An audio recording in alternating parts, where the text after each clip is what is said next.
TechnoIllustrator. Drawing using brushes. Learn. Steps. Step 1. Open Microsoft Paint. Click on Start and type Paint in the search bar. Then, click on Paint. You may also just go to Start, All Programs, Paint. Step 2. Open an image. Click on File, Open. Select File to be opened, click Open. Or, press Alt-F, press O, select File to be opened, click Open. Step 3. Use the Crayon brush tool.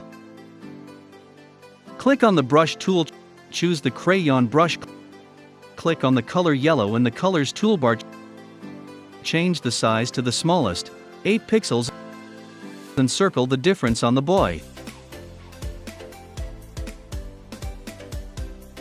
Step 4. Use the marker brush tool.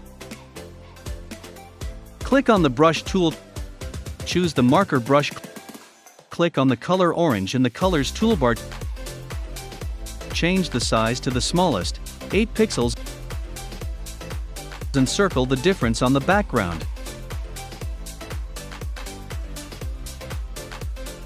Step 5. Save an image. Click on File, click Save As. Upon clicking Save As, the Save As window will appear. Find the folder where you want to save your file. Type the name of the file in the File Name box. Click Save. Your file is now saved.